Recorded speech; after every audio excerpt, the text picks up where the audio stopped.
Antes de mergulhar nesta história incrível, considere se inscrever no canal e ativar o sininho.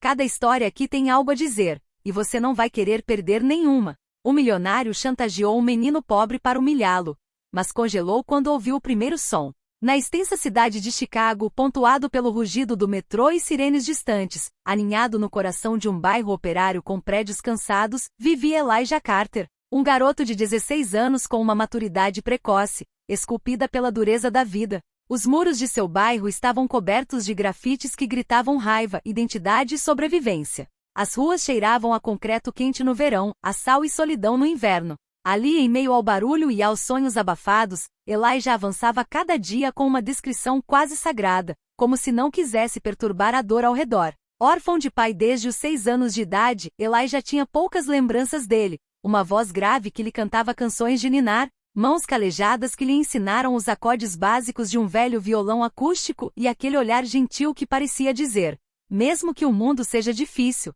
a música é seu refúgio. O pai dele, Marcus Carter, era estivador. Um acidente brutal o levou embora em uma manhã de neblina, deixando para trás uma esposa destruída e um filho pequeno demais para entender o que a morte realmente era. Desde aquele dia sua mãe, Graça Carter, carregava sozinha o peso da casa. Uma mulher digna, exausta mas orgulhosa, limpava escritórios ao amanhecer, servia café em uma lanchonete durante o dia e limpava casas à noite. Muitas vezes chegava tarde em casa com os pés inchados e as mãos vermelhas por causa dos produtos, mas nunca sem um sorriso para Elijah. Ela acreditava nele mais do que em si mesma, e cada nota que ele tocava era uma forma de agradecer. Cada música, um sussurro para apaziguar seus silêncios. Elijah morava em um pequeno apartamento no 4º andar de um prédio sem elevador. As paredes eram finas como papel e os vizinhos eram barulhentos, mas em seu pequeno quarto ele havia criado um santuário, alguns livros, letras de músicas escritas em papel amassado e, o mais importante, seu violão.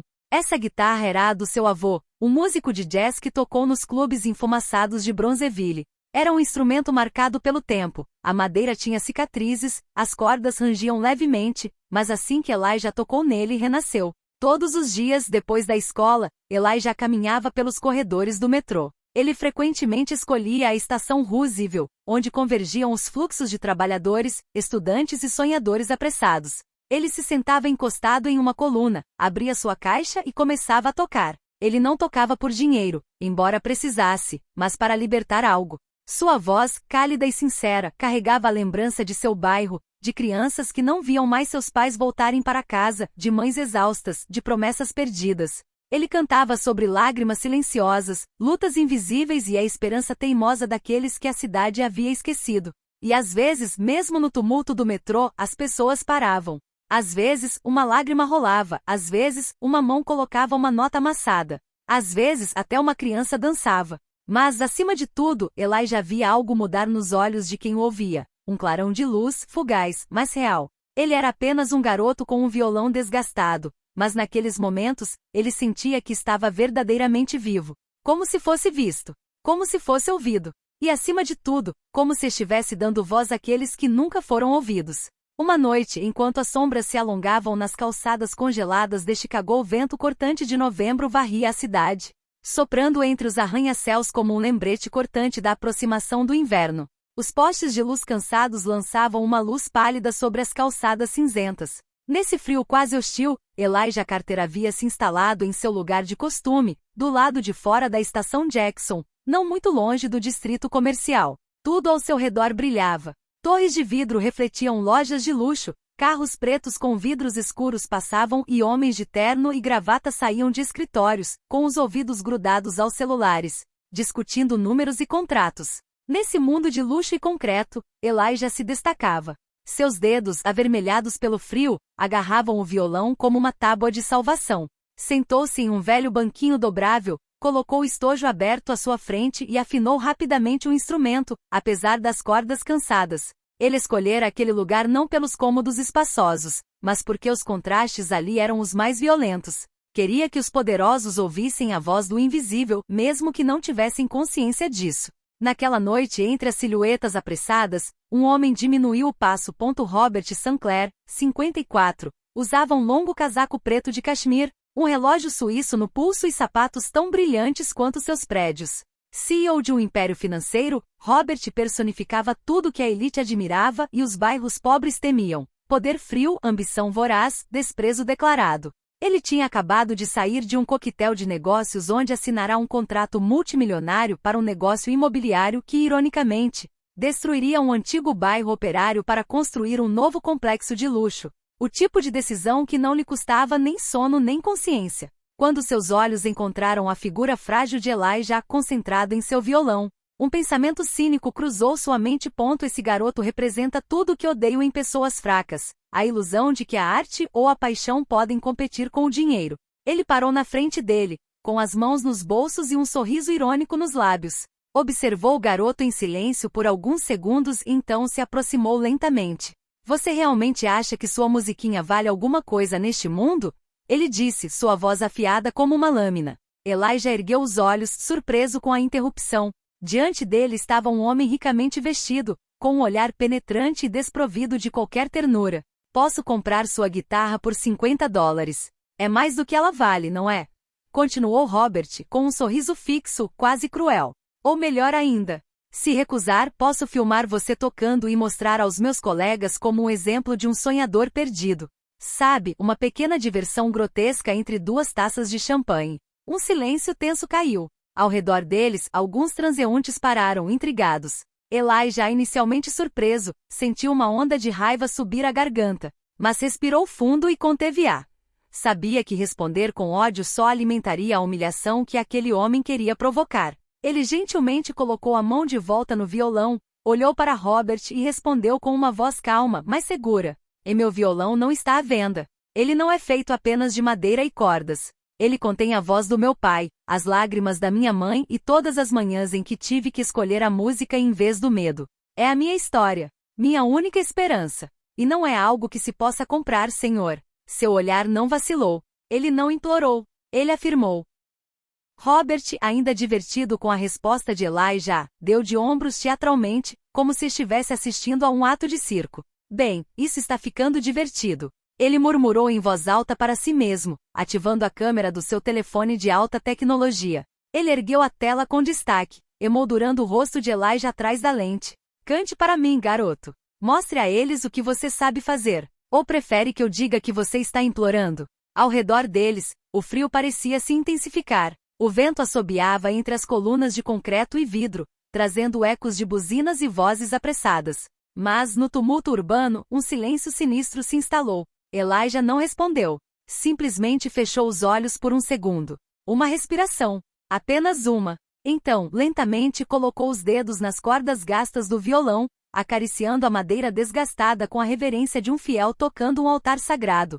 Dedilhou as cordas não para impressionar, mas para sobreviver, para se lembrar de que existia. A primeira nota escapou como um sussurro do coração, profunda, suspensa no ar gelado, e naquele preciso momento, tudo parou. O burburinho da cidade se dissipou. As conversas se tornaram ecos abafados. Até o vento pareceu se ajoelhar. Então a voz de Elias falou. Não é uma voz perfeita, não é polida pelas lições de um conservatório, ou pelos filtros de um estúdio. Uma voz verdadeira marcada pelas lágrimas que engolimos, pelas noites sem jantar, pelas despedidas que nunca pudemos dizer. Cada palavra, cada nota, vibrava com uma verdade nua e crua. Pobreza, amor, perda, luta. Elias não cantava para entreter. Ele testemunhou. Ela trabalhava em 2 empregos para manter as luzes acesas. E eu usava sapatos que não serviam. Mas em seus olhos eu vi um reino, onde o amor valia mais que todos os lucros. Os transeuntes começaram a diminuir a velocidade. Um homem de terno parou abruptamente, pasta na mão.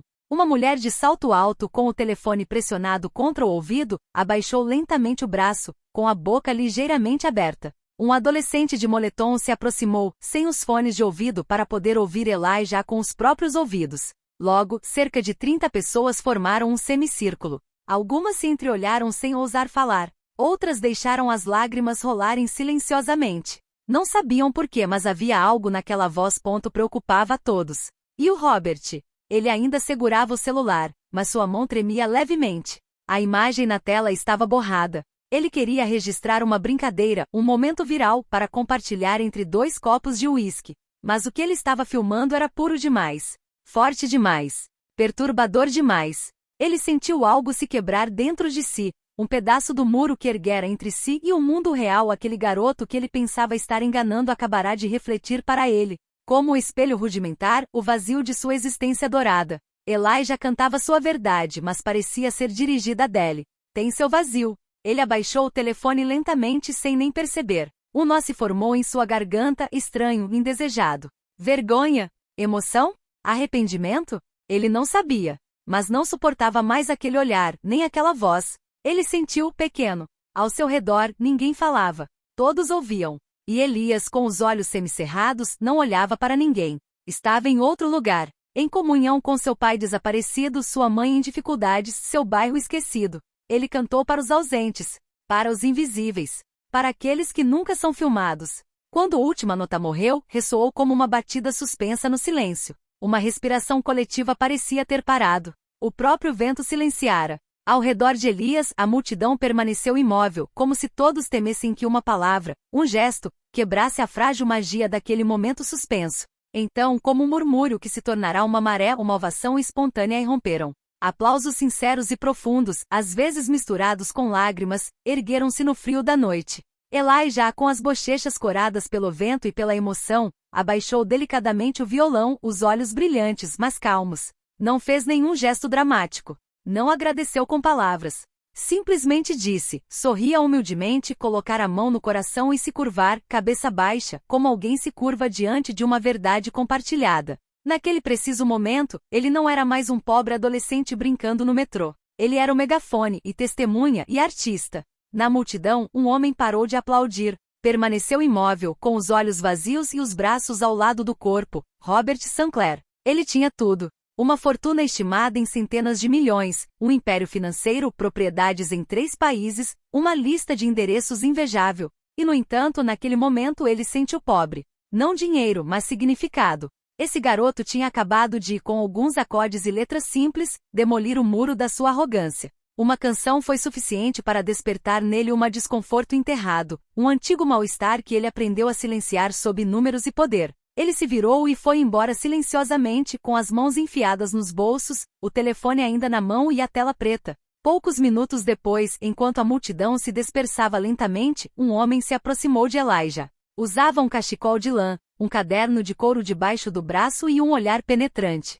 Olá, meu nome é Mark Thompson. Eu sou um produtor em Liberty Sound Records. E eu acho que o que você acabou de fazer é uma das coisas mais verdadeiras que já ouvi. Elijah ficou em silêncio por um momento, desconfiado.